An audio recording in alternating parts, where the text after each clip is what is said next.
I have to remember that Indian taxpayers have given me this education and I need to pay that back. I am Hindu, very proud Hindu, and also I was brought up in India, Indian Sanskar. Ekal's foundation is in education. That attracted me, number one. Number two, they have reached where nobody can reach to those rural, remote, and tribal villages.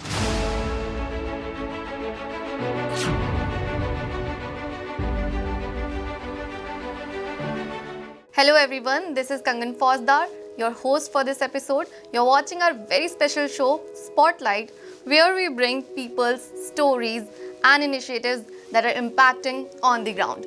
Today we have a very special guest with us, Mr. Kamlesh Shah, who is ex-chairperson of Ekal Vidyalaya, USA. Hello sir. First of all, please give our audience your introduction. My name is Kamlesh Shah. I am the immediate past chairman of Ekal Vidyalaya USA board, and currently also I am board member of Ekal board of directors. Board of directors में तो मैं हुई, but I am more like Ekal volunteer, and the story started 22 years ago when a local Ekal volunteers came to me because they thought that I could donate. So I started donating to Ekal cause and started knowing more and more about Ekal. And within no time, I became Ekal volunteer, and the rest is the history. Sir, you live in US, but still you are so concerned about the people, about the children living in the Vanvasi and village areas of India. How come is that possible? So first of all, education is a cause that is near to my heart because of my parents, my family, and all that background. The second thing is I always believe that India, यानी कि Bharat has given me a lot, and I have to pay that back.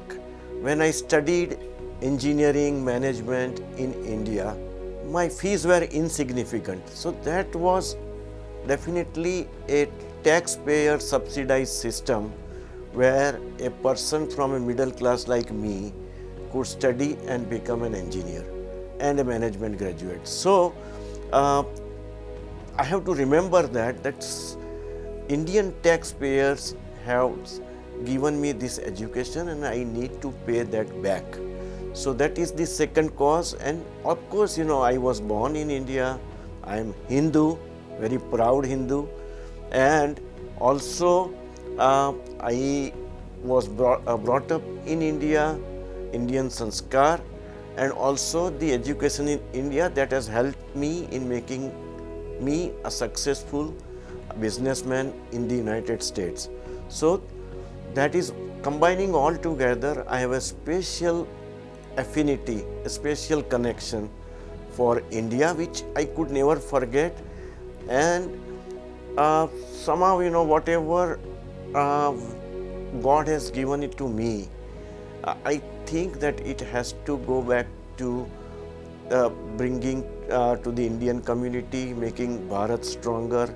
And particularly, I thought that Ekal is working in tribal, rural, remote villages. Definitely, I thought that was the best thing for me to do and get involved. Okay, sir. So my next question would be, many would have asked you, how did you join Ekal Abhiyan? How did you get to know about it? But I will ask you why. Why Ekal Abhiyan? What approach of it did you find it different from other NGOs?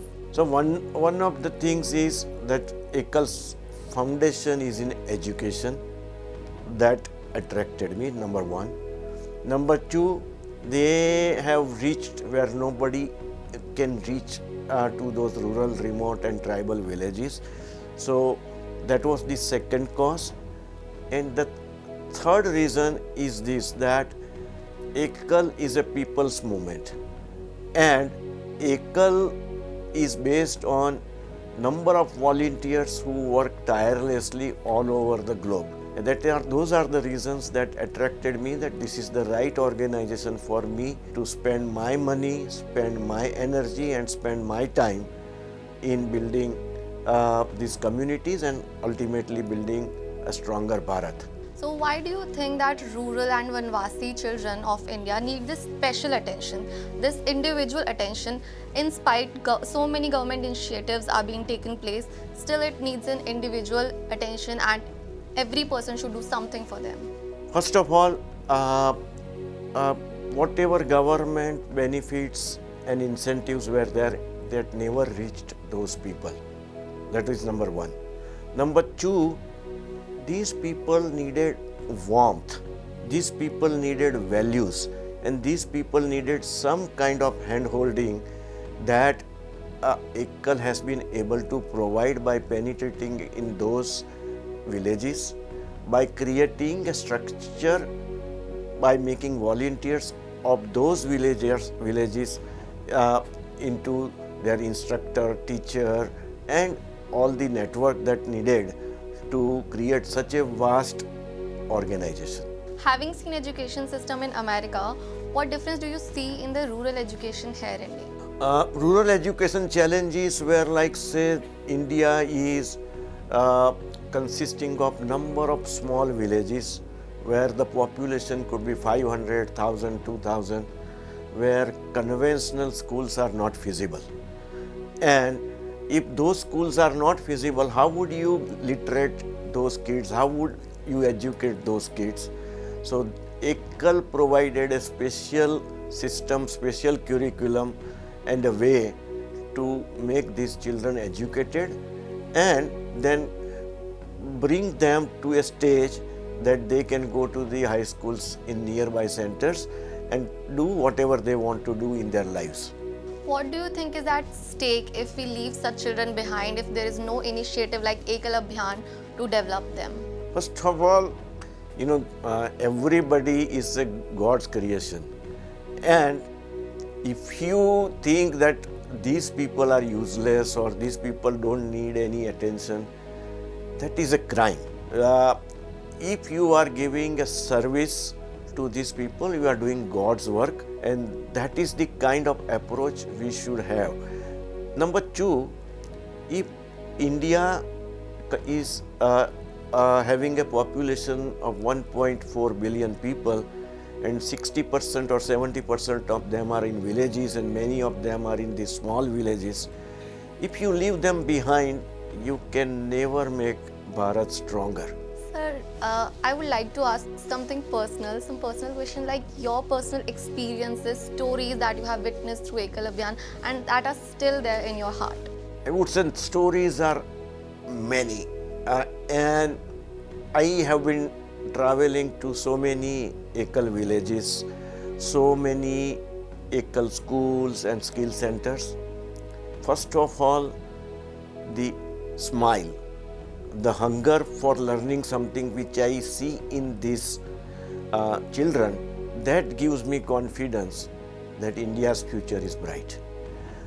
These children, though they have nothing, very limited and modest background, but they are willing to learn, they ask questions, and they definitely are giving full attention to the education that Ekal is providing, and I think that will go a long way. Having lived in America for so long, seeing highest of privilege, highest of modernity, and now seeing the lowest of privilege, the most poor people in rural and Vanvasi areas, what perspective about privilege and development has changed in you?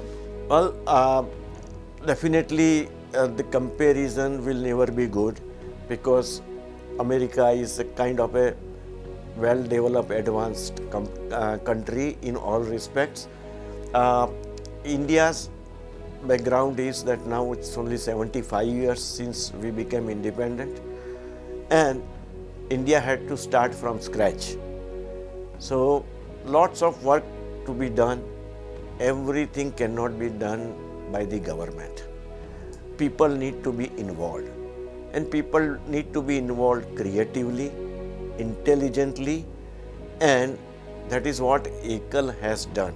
That with the modest budget, what we could achieve, I don't think that any other NGO can achieve that. Till recently, it was just in USA, we were asking for $1 a day. And even today, we are asking $500 a year for one school, which if you think, it is insignificant when you compare that how you educated your children or how much money you had to spend. So, to me, it is like this, that if this $500 is educating 30 kids in one class. So you are so privileged, you should also give it back. So that is what, I feel that we must do, and we must do it more. But at the same time, I do feel that we should do it in a sensible manner, in a qualitative manner, so that ultimately whatever objectives we have, we can reach those objectives. In your introduction, you called yourself a proud Hindu. Been living in America, many Hindus right now also live outside of India or inside of India even, but they're not rooted to their culture, to their beliefs that much. What do you have to say to them? I would say that if you are detached from your roots, you will lose your identity. Hindu is being a Hindu, I would say I'm very proud that I'm Hindu. On the contrary, those values, those stories and scriptures and the Hindu religion has given me so much, because money is not the only thing. In life, the development of yourself and development of the communities around you and in the globe, that only Hindu religion will teach you. So I'm really very proud of being Hindu. So in Ekal Vidyalaya, it's not just about books or tables, it's also about sanskars. What do you have to say about that? That is the best thing that we should be proud of. Yes, that sanskar has a lot of value. Value education is very, very important. And Ekal is imparting that education, which is an excellent thing. My only thing is that, value education has a role in everybody's life and one must have it. But at the same time, I would like to see those children become big in their lives. They should be able to become engineer, doctor, professional businessman, going into army or whatever they want to do in their lives. That's the best thing we can do from Ekal. At the end, what message would you like to give to people who want to support such initiatives or who must join Ekal Abhiyan? I would say that you can see this Ekal story or Ekal activity yourself. I would encourage everybody to take the Van Yatra, see the Ekal in action in those villages and see what is being done. If you have questions, Ekal is a very transparent organization and you can ask any question, be it related to the finance or be it related to the project working. So you ask questions. If you are satisfied, please donate. I would say that Ekal will never disappoint you. So that was a very insightful conversation. Thank you so much, Kamlesh Ji. Thank you very much. Thank you for having me. Thank you so much, sir. So that was it for Spotlight. Keep watching Ekal Bharat.